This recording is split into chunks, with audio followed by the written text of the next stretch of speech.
Hello, I'm Melissa Ojeda, the Marketing and Public Relations Manager for Grand Canyon Conservancy, the official nonprofit partner of Grand Canyon National Park. And we work hand in hand with the Park Service to provide educational opportunities and digital programming to keep you connected to Grand Canyon. And so, thanks to your ongoing support, we are able to share this new series, History Behind the Arts, providing you an in-depth look at the Cultural Demonstrator Program at Grand Canyon. And it is my pleasure to introduce to you the Cultural Demonstrator Program Coordinator, Grace Lilly. Hi, thank you for joining us today. We have the pleasure of talking with Lyle Belinkwa, a Hopi natural stone and shell jeweler. He's joining us today from his home in Bakavi on Third Mesa in northeast Arizona. Lyle is not only a jeweler, but an archaeologist and outdoor guide. Lyle has spent a great deal of time outside learning from the land, from his ancestors, and through his time as an archaeologist. The jewelry he creates reflects the techniques, styles, and pieces that his ancestors created many generations before him. Thank you for joining us today, Lyle. Good morning, everybody. Thank you for having me. Wonderful. Well, I would love to hear, Lyle, if you could share a little bit about yourself and what drew you into jewelry making. Sure. Yeah. As you mentioned, I'm from the village of Bakavi on Third Mesa. I come from the Greasewood clan, and I've been an archaeologist. That's what I went to university for. So I have both my bachelor's and master's degree in archaeology from Northern Arizona University. And for over 20 years or so, that's been the main thing that I've been doing here in the Southwest, is working in the field of archaeology. But as you stated, yes, I've expanded that into other realms where I'm able to incorporate not only my academic training, but also my cultural understandings and education and teachings that have been handed to me. So really those two things are the archaeology and then just me being an outdoor kind of person, both really influence, how it is that I came to be involved in doing, this type of jewelry work. And so it's been a really interesting journey for me in terms of being able to see firsthand in the archaeological record the various types of jewelry that my ancestors and different types of groups were making here in the Southwest. And that's really what piqued my interest. Is back around 2006 maybe, I was working on an excavation project in north central Arizona.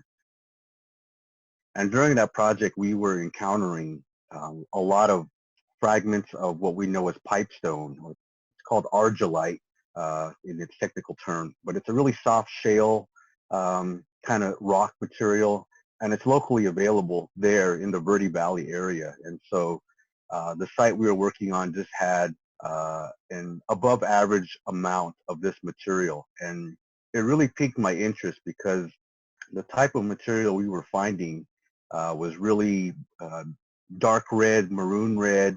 It has a nice, soft, silky feel to it. It just really kind of appealed to me in terms of how it looked, how it felt, and how easily it was to be able to work with. And so following that project, I just followed that interest and really started looking into what the material is, where it's found, and then how my ancestors were using it, not only to make jewelry, but you can make pigments out of it and things of that nature. And so I spent probably maybe a handful of years, 3, 4, 5 years, really just kind of going down that rabbit hole of investigating and researching this particular type of material. But you come to find out that just like any other kind of artistic medium, my ancestors were incorporating a lot of different other materials with it, like shell and turquoise. And so we never really found anything really unique like that was a full, complete piece, at least in the project we were working on. But through the research and just going to museums and other visitor centers, I could see the range of, the different types of products and jewelry that they were making, incorporating all of this different type of turquoise and shell and other types of minerals. So for me, that's really kind of where it started. It's just doing my own personal kind of interest in it, really trying to get an understanding of for me, being not only an archaeologist but coming from the Hopi side, it's important for me to really get a good understanding of the process of how these types of objects are made. So I think within archaeology, we all kind of pick our specialty or our specific focus of study. I never really did that when I was in undergrad or graduate school. I just kind of went through the process. But following that, jewelry and those types really became what piqued my interest in all of this. And so for me, that was just a way to get the hands-on experience of really understanding how these types of pieces are made and the type of patience and skill, dedication, and the time requirements, to do this type of work. Not only for me, of course, I have some modern tools at hand that speed up the process, but in the very beginning, I was using basically a handsaw, a metal file, some sandpaper, and sandstone to shape the various, pipestone that I was working with. And so that gave me a better appreciation for just how much time and effort, and skill that it takes for these artisans of the past to be able to produce these types of materials. So it's both been, enlightening in that perspective of giving me that insight into the process of it, but now it's turned into, kind of I used to call it a hobby, but it's slowly becoming more and more part of my life. And it's something that has opened a lot of different doors for me. And it's something that I want to pursue more as I go into the future. So this is an example of an early piece that I made. So when I'm talking about the red pipestone, this is what I'm talking about, this type of material. And it's a basic inlay. I thought I was, at the top of my game when I was making things like this, because for me, this was a big achievement, to be able to actually get the raw material, cut it and shape it, and then produce something. And this is pretty similar to what you would see, in the archaeological record. And so, that's kind of how I started off, is just doing basic, kind of inlay things, you know, coming from archaeology, my cultural background, combining all that, and just happenstance of this one chance project that exposed me to it, really brought me to where I'm at today. For sharing, Lyle. Well, if you don't mind, you mentioned that you use pipestone a lot, but other materials that help make the pieces, if there's different stone materials, as well as I believe you also use some really neat cottonwood. Yeah, so this is the cottonwood root. It's a fairly soft material and it's really lightweight. So this is a material that I'm able to collect myself. Being a river guide, either up on the San Juan River or other rivers that I work on, it's something that I'm always collecting, and my other river guide friends like to joke with me because I'm always the guy that has the big tree strapped to the back of my boat, as I'm going downriver. But it was first used, mainly used for Kachina doll carving here by a lot of carvers out here at Hopi. I'm able to have access to this material, pretty easily. I collect it for the carvers here at Hopi. I'm able to share it with them. But also for my purpose, it's just a really good lightweight material. It has a really uh, neat grain, beautiful grain to it. And so once you get that cut and sanded and polished, and then I can either leave it in its raw form or sometimes I'll stain it, and that'll help bring out the grain. And so it can have a metaphor behind it, cottonwood being associated with water. That's something, of course, that's pretty scarce and unique here in the Southwest. And so when you look at the metaphorical um, meaning behind the work that I do, I'm incorporating all of these other types of materials into it, like turquoise and seashell, that are also have water metaphors associated with them. So in a way, you can look at it as like a silent prayer for moisture. Whoever is wearing that piece of jewelry, they're exhibiting, a silent prayer to have that come and be a part of their lives. So yeah, cottonwood root is just something I started using early on because I had the readily available access to it. I also use ironwood. Ironwood is a denser type of material. It doesn't grow here in northern Arizona. It's mainly from southern Arizona area. but it has a denser material to it. It's much harder to work with. It actually sinks in water because it has very few air pockets in it as opposed to other types of wood. So it's very much, it's like a dark chocolate color. So it's just, different types of materials and textures that come from the different materials that we use. And there are materials that have been used for, many, many generations. Ironwood, we see cottonwood backing used prehistorically. So it's just following in that tradition, of what my ancestors were doing, 1,000 years ago. Thank you, Lyle. And can you talk a little bit more about some of the shell and turquoise that you use as well? So this is one type of shell, that I use. Spiny oyster. This is the whole specimen here. Um, I really am hesitant to cut into this piece just because it's such a cool, unique whole specimen here. But again, different types of shell like this, and of course, like on this piece again, this is a piece of abalone shell.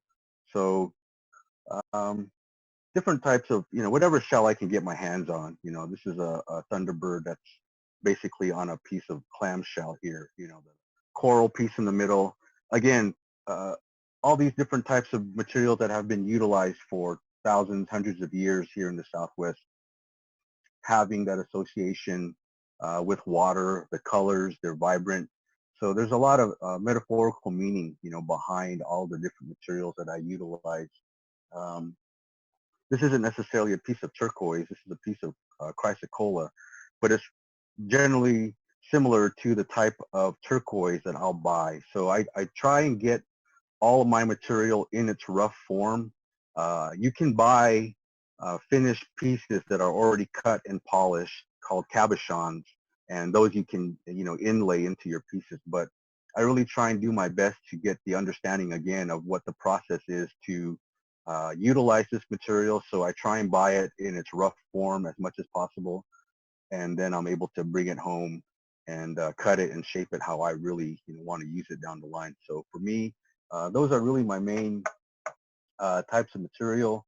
Other types of material are like, this is a piece of lapis lazuli, so really it's kind of at, the artist's discretion. You look at any kind of jeweler nowadays, there's just a wide spectrum of materials, dinosaur bone, uh, you name it, people are utilizing it. So it's really just a fun kind of experimentation to try and get a handle on how these materials differ, because they do have their personalities. You do have to work with them in different ways.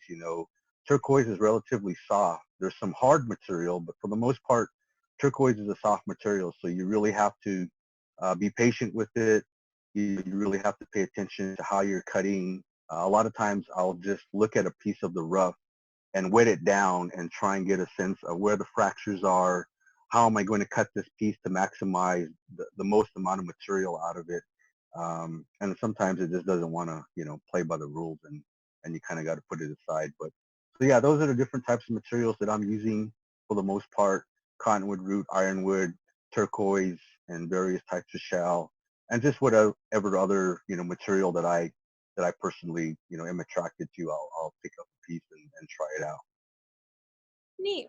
So those are all really unique pieces, Lyle. Thank you so much for sharing. And if you don't mind kind of walking us through the process that it would take you to complete a finished piece of jewelry, so whether it be a pendant or an earring, please feel free to kind of give us a step-by-step idea of how much time it takes you to create a piece of jewelry. Okay.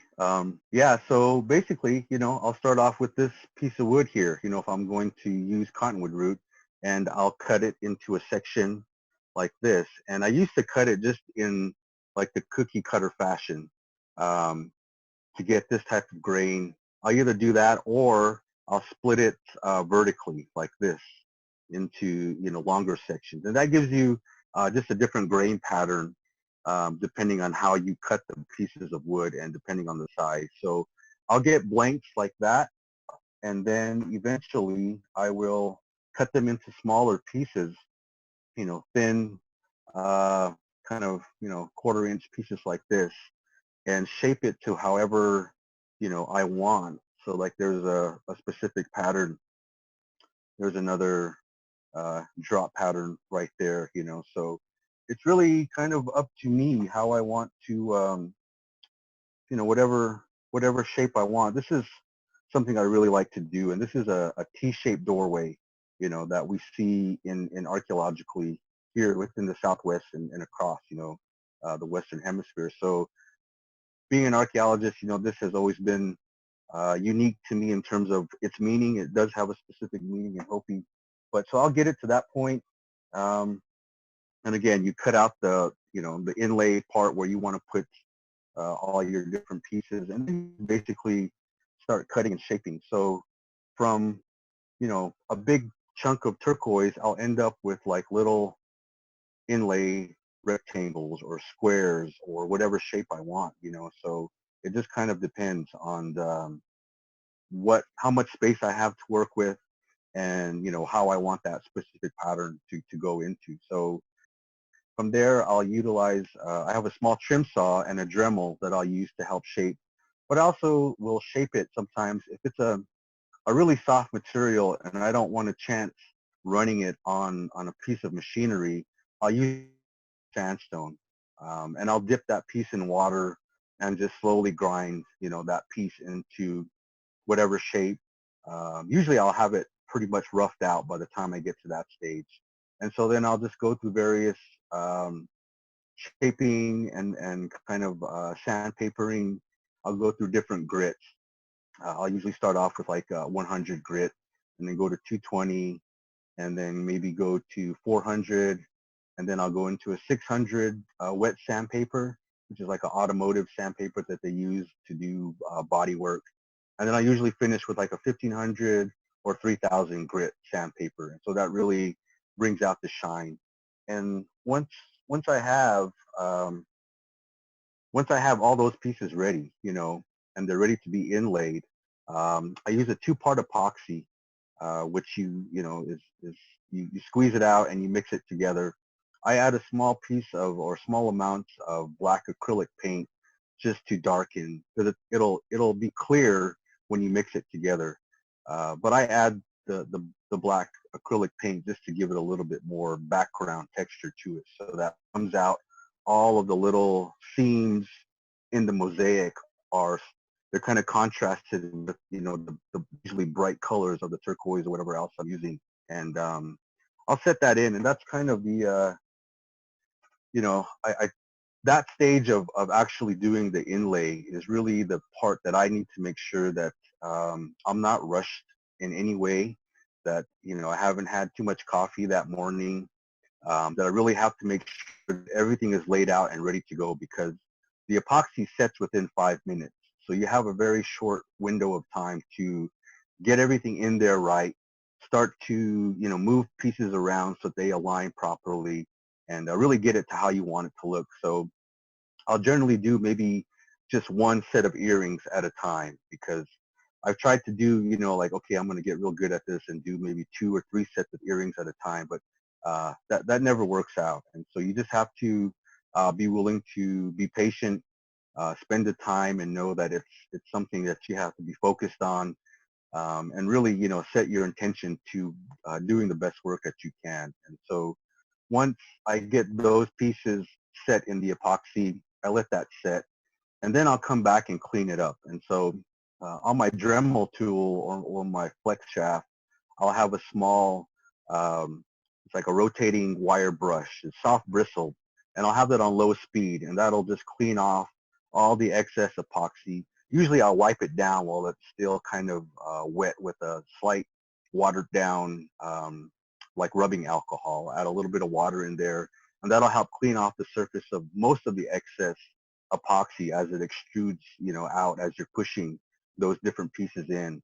But there's always some residue left, and so I come back and clean it up with the wire brush, and then I'll start, if I haven't polished the stones previously, then I'll polish them then. So I'll start that whole sandpaper process once they're set in the stone or whatever backing I'm going to do. And then from there, I'll go to the final polish stage. I use a product called ZAM. It's a hard, kind of chalky polishing material. You put a buffing wheel, you know, on your hand tool, and you just apply it, and it really brings out the shine of the different types of materials. Not all material uh, takes the polish the same way. So some materials I have to go to a higher polishing, or like a higher grit sandstone or sandpaper, like 3000 grit or higher. Things like the fossilized dinosaur bone that I work with, that takes a lot to bring out, a really good polish to it. So then from there, you drill the hole. I do my own wire work. I make my own ear hooks. So by then, you have a finished product, and you're ready to go. So it generally takes me probably 2 to 3 days to actually get through maybe half a dozen pieces, from cutting the wood, doing all the shaping of the wood.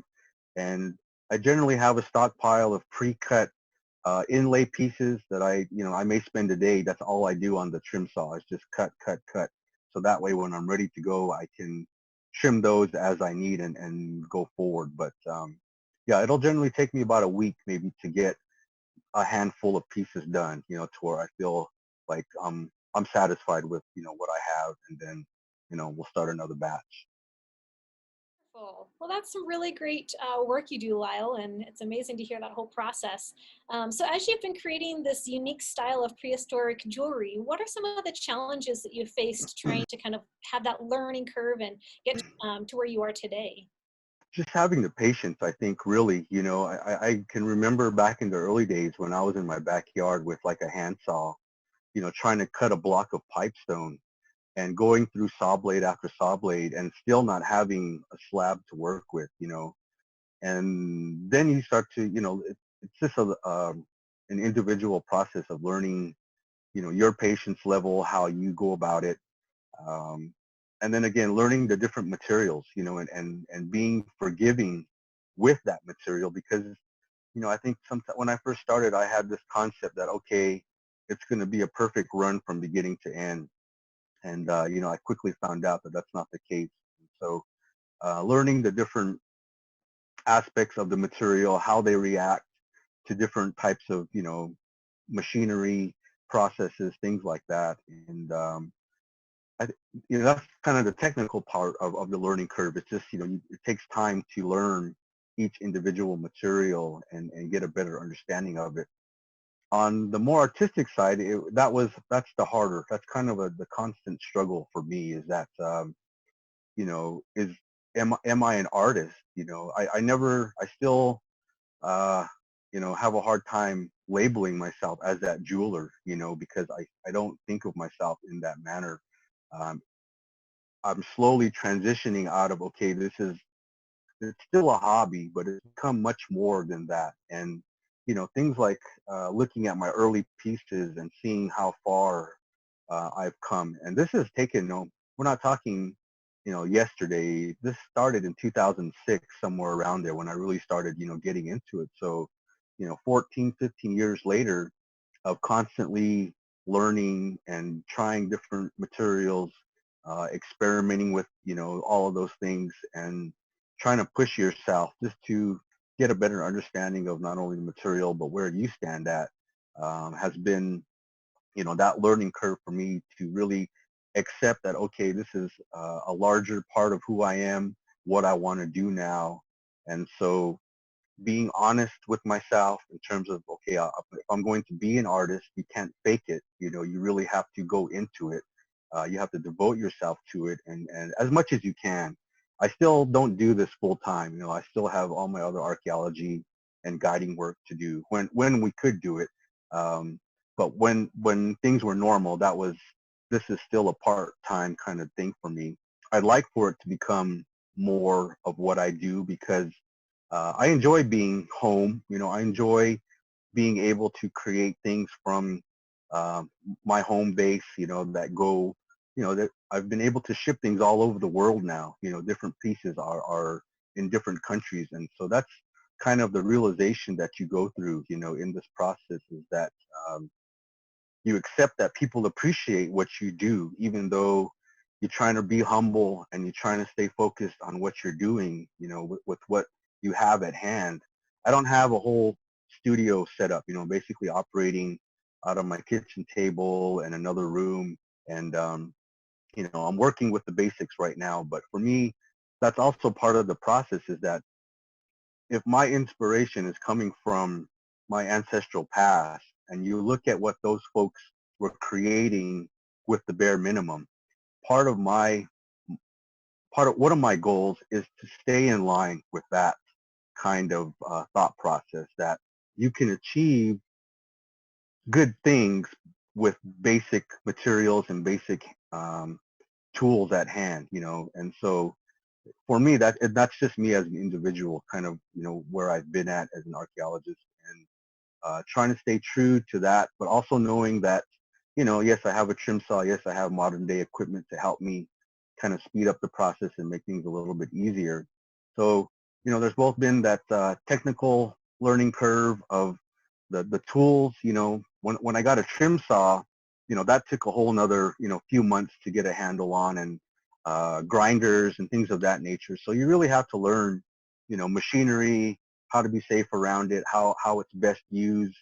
But then also you translate that to the artistic side, and where you want to take this medium that you're working with, and just kind of be forgiving with yourself, myself as a jeweler now, knowing that I'm going to make mistakes, knowing that there are some days that I'm better off doing something else. There are some days that even though I want to work on a piece of jewelry, maybe my mindset's not right. Maybe the material doesn't want to cooperate. Maybe we're both fighting each other, and so you just have to put it aside and go do something else, and come back to it at a later time.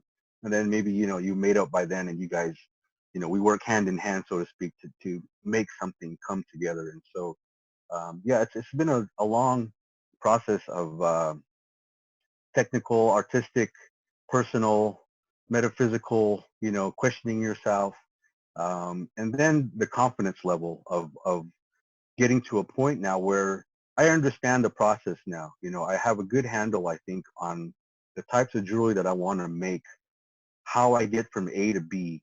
I have that in my head. So that takes you up another level, so where do I go with that now? And so for me, something like this is a huge achievement for me, seeing this like in the archaeological record, seeing these in exhibits, in museum centers and things like that.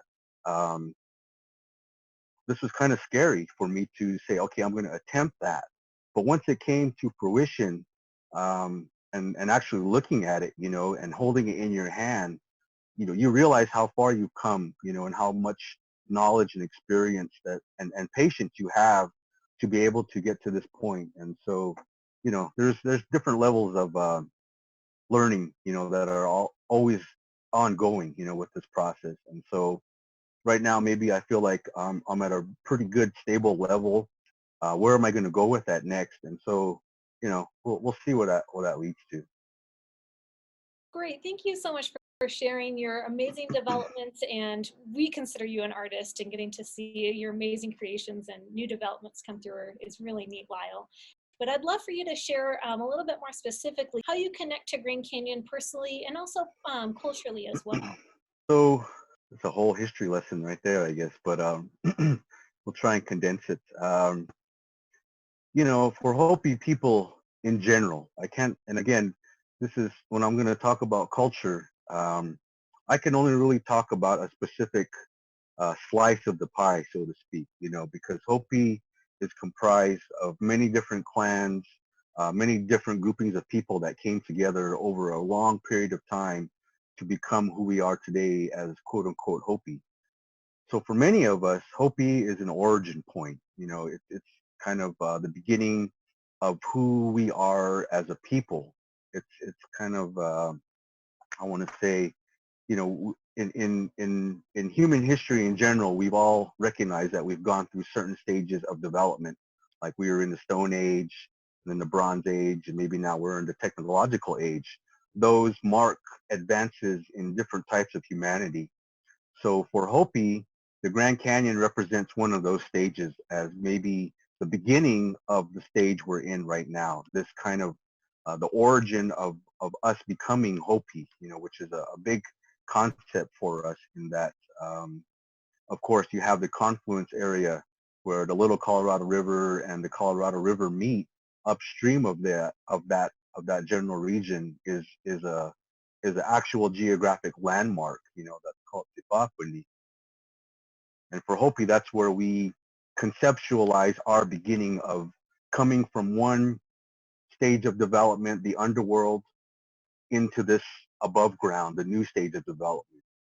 So it's both spiritual, metaphorical, and actual physical, has those kind of meanings to us, because we can look back within the Grand Canyon and see, for thousands of years, Hopi ancestors, other indigenous ancestors, making a living down there, actually doing their day-to-day tasks and living and dying and giving birth and giving, the things that we carry today as Hopi people.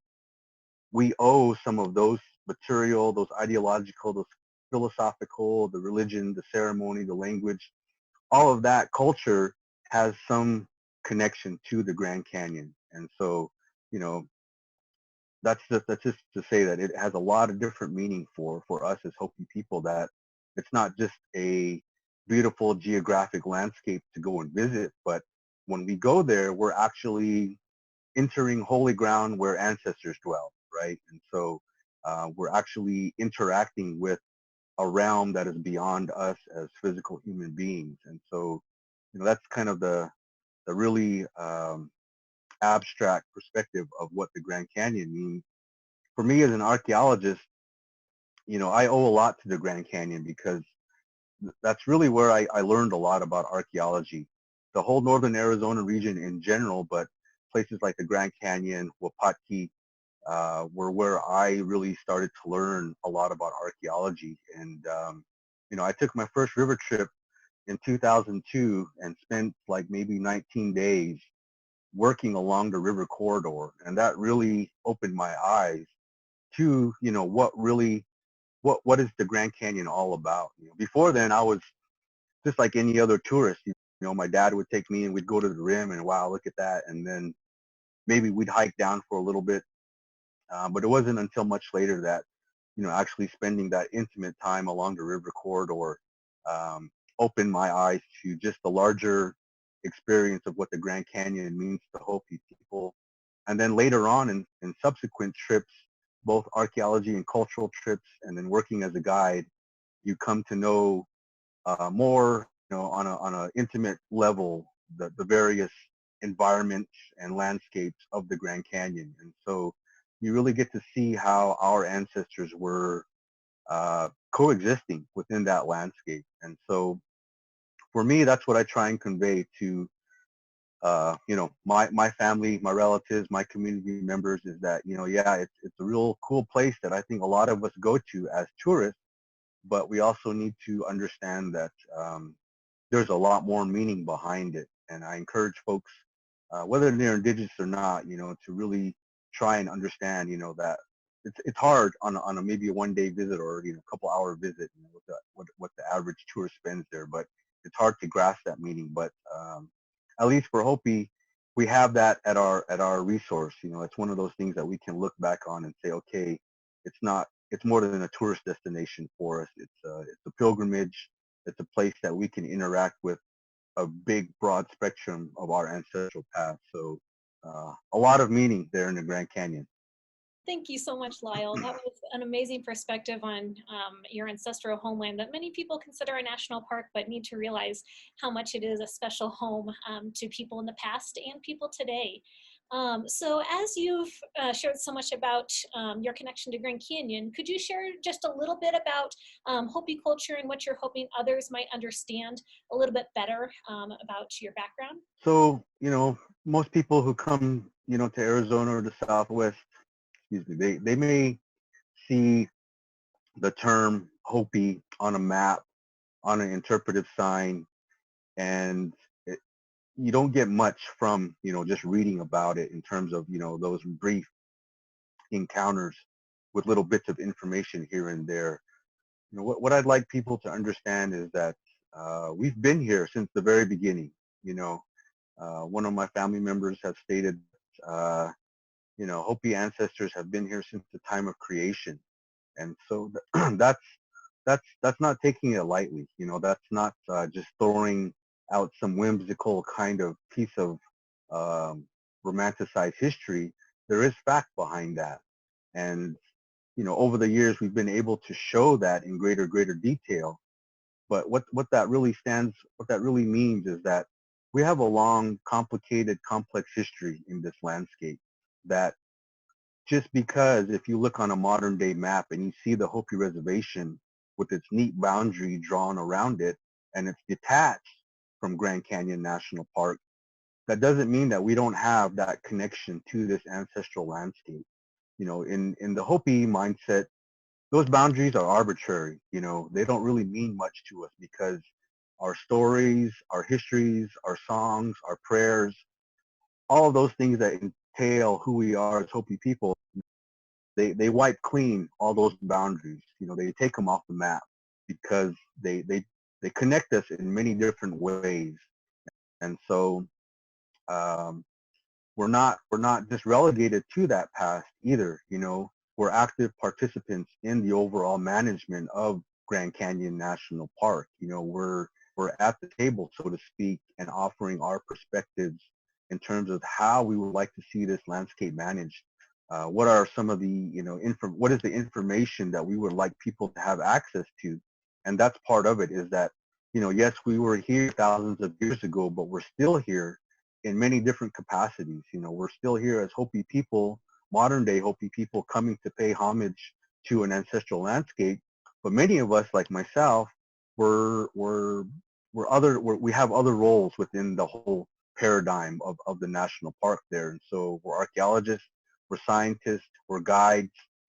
We interact with a larger, spectrum of everybody out there. And so, just because we're 100 or so miles, east of Grand Canyon National Park, doesn't mean that we don't have this strong connection to this landscape. And so, even though we're not there every day, although some Hopis work there at Grand Canyon National Park every day, this is still very much an integral part of who we are, and we still want to see respected and cared for in a manner, that respects not only us as Hopi people, but respects everybody else, because we're all in this together in that kind of perspective in terms of the management and protection of this landscape. And so, Hopi, we may have a big long history here, but we're also, again, we're just one part of the overall circle of many different groups of people, who have an interest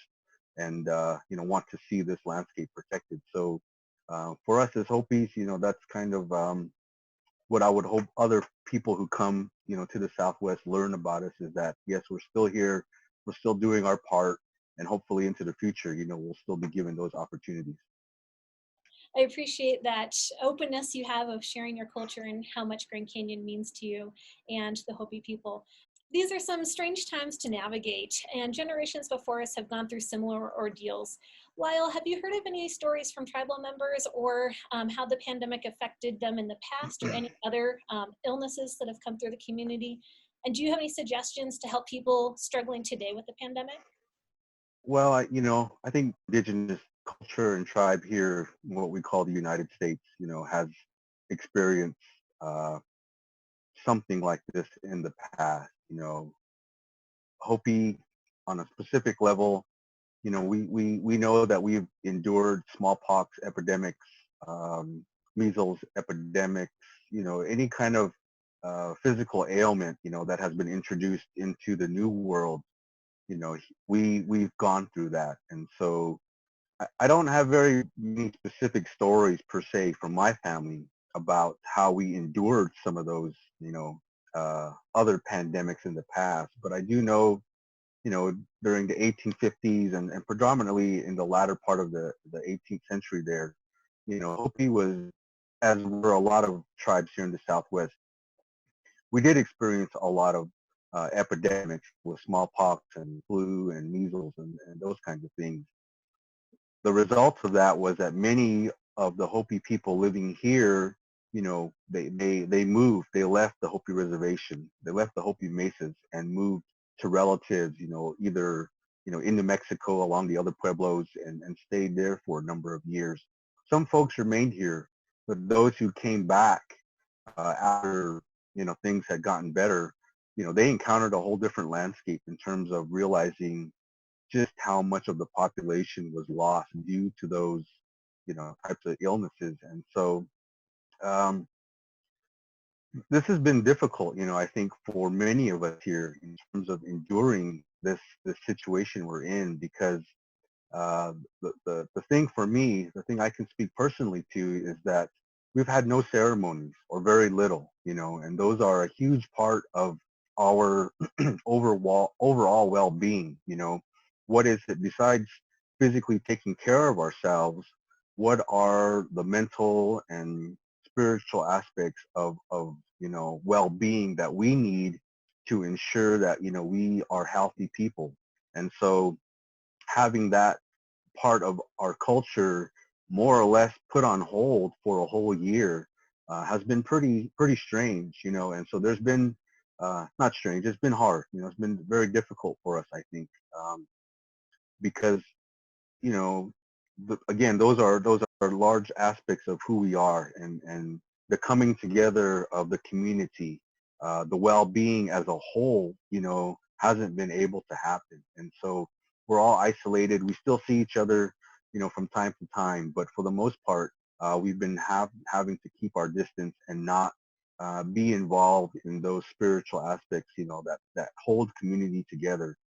However, you know, out of those previous, historical instances, we know that we did survive, right? We're still here as Hopi people, as indigenous people.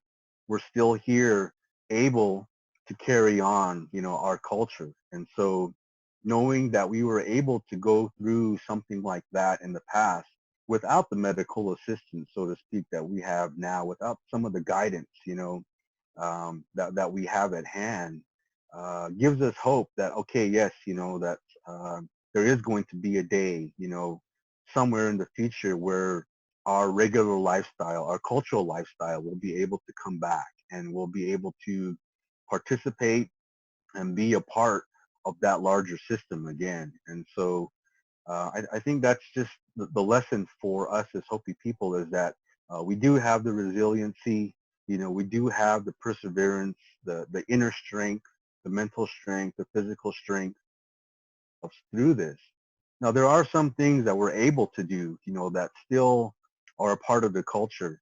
And farming, agriculture has still been, those types of practices, we're still able to carry on, this past year, even though it's been extraordinarily dry again. I think, for me personally, this was a hard year just because we had a kind of a weak winter, moisture coming in, and then we had a late monsoon, which is relatively mild to non-existent. Um, there was definitely a lot of farmers who suffered because of that. But still, the act of actually going out and practicing our cultural traditions is still one of those, um, it's still an attribute that we have, that we can lean on and still say, okay, we still, even though we may not have gotten much of a harvest this year, we still did get some seed, And so the metaphor there is that we still have something to look forward to in the future. We still have those seeds that we got through a harsh time to carry us into, somewhere down the line. So yeah, I hope that, my communities out here and just across the board, that we're all looking to see that as humans, we've all been through this. And so, we just need to be able to kind of stick together as much as we can and look within ourselves, our own small groups, about what are those little tidbits of inspiration that we can have, to see us into the future. So for us here at Hopi, we're doing our part. It's still been impacting, our communities, our villages here, but we're hopeful that there's going to be a day where life as we knew it, will come back in some degree, and we'll be able to be, community members in that sense of actively participating, interacting, within our culture. And so, that's just kind of the hopeful that we have, and knowing that we've been through it before. And so, yeah, hopefully we're all mindful of that. I really appreciate your perspective on these scary, struggling, and challenging times that people are going through, and that it's affecting us all across the world. And to hear that you've been talking about your ancestors making it through generations before, and hopefully giving us some inspiration to make it through as we see a light at the end of the tunnel.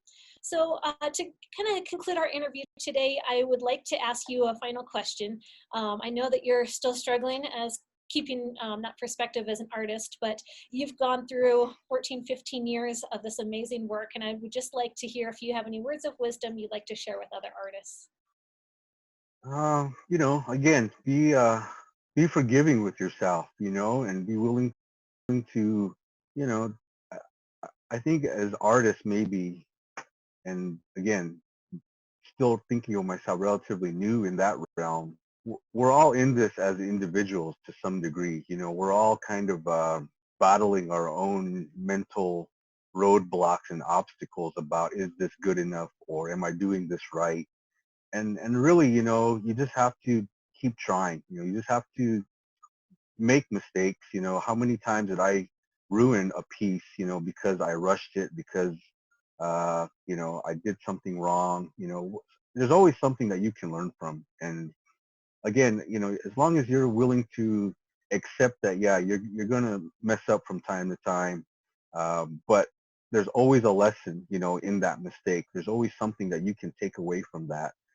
Even more so when you do everything right and you come out at the very end and you have a beautiful piece, that may kind of be a roadblock for you because you think it's going to be that easy the next time.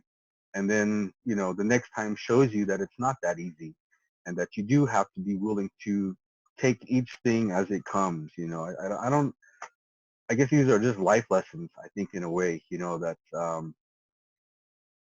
you just have to keep trying, keep moving forward, and for me, again, yeah, part of it is not listening to the critics again. I finally understand some of that, when I hear like musicians or other artists talk about the critics.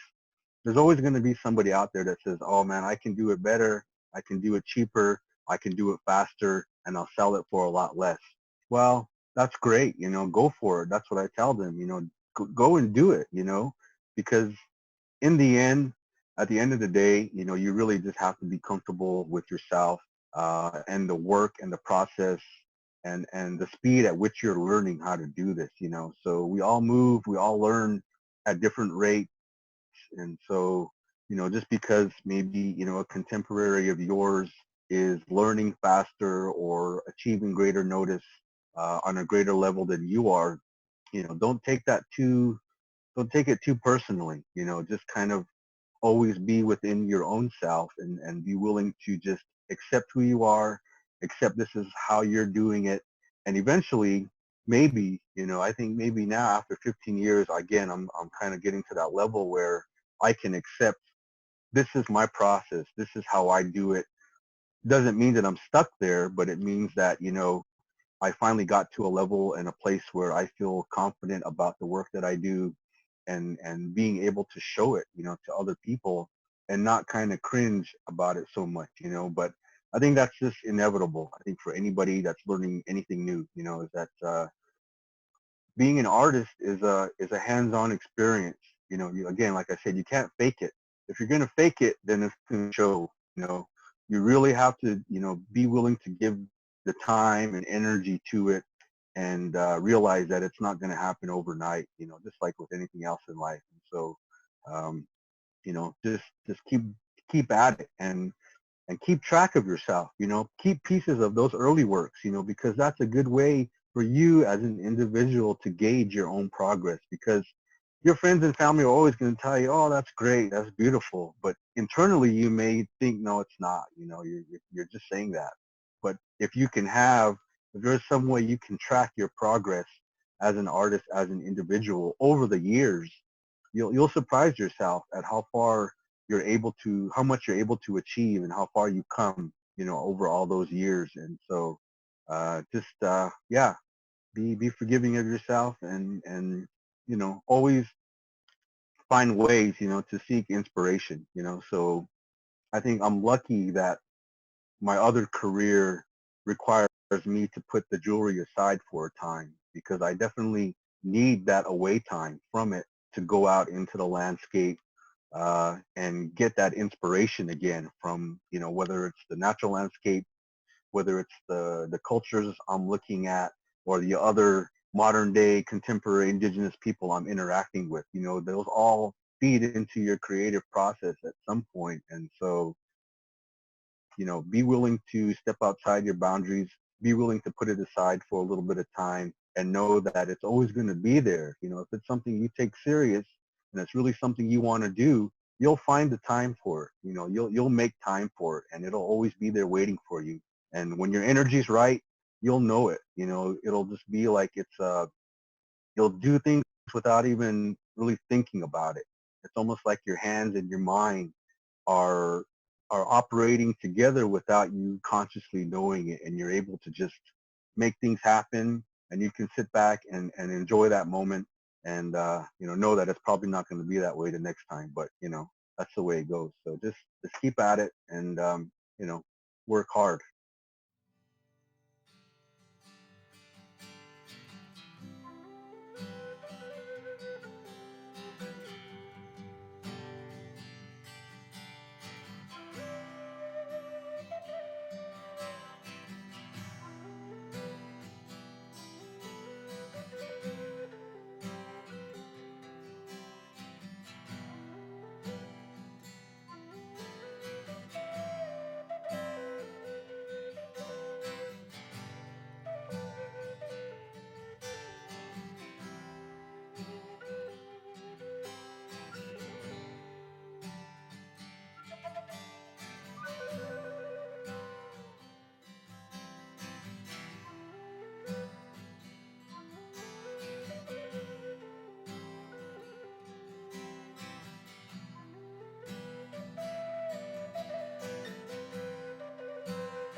Lyle, thank you so much for sharing your perspective of your artwork and your experience that you've gone through. So I want to thank you so much, Lyle, for taking the time to share your knowledge, experience, and skills with us today. It's been an honor to have you be a part of our cultural demonstration program, and we appreciate your efforts in helping more people feel connected to Grand Canyon, its history, and its spirit. So thank you so much again for joining us today, Lyle. Yeah, thank you all over there at the Grand Canyon. The Grand Canyon Conservancy. I used to be a board member, still associated with the group, the organization. It's a great organization. I want to thank you all for doing this on not only when we're able to come to, and be there actually in physical person. That's one of the greatest times for me, not only because of my connection to the Grand Canyon, but I think as artists, being able to interact with people and actively talk to them one-on-one in person, really enables us, to get a better handle of who we are and what we're doing, and see the different groups of people, that we're able to impact. And so just really grateful for you all and the work that you're doing. And in this difficult time right now, reaching out to some of the artists and giving us this opportunity. I always do my part to try and recruit other artists from my communities that, hey, this is a good program, even though it's kind of limited. The opportunities that come out of this are far greater than, you know, that one weekend that you're able to spend there. And so again, just thank you all, and I appreciate it. And hopefully we'll be there at the tower again sometime soon. Thank you so much, Grace, and thank you, Lyle. We really do appreciate all of your dedication and your service and support to Grand Canyon Conservancy. So Grand Canyon's Cultural Demonstrator Program is made possible with grants and support from Grand Canyon Conservancy and Art Place America. And so for other artisans in this program, go to grandcanyon.org/demonstrators and stay tuned for more history behind the arts features on both Grand Canyon National Park and Grand Canyon Conservancy's social media pages.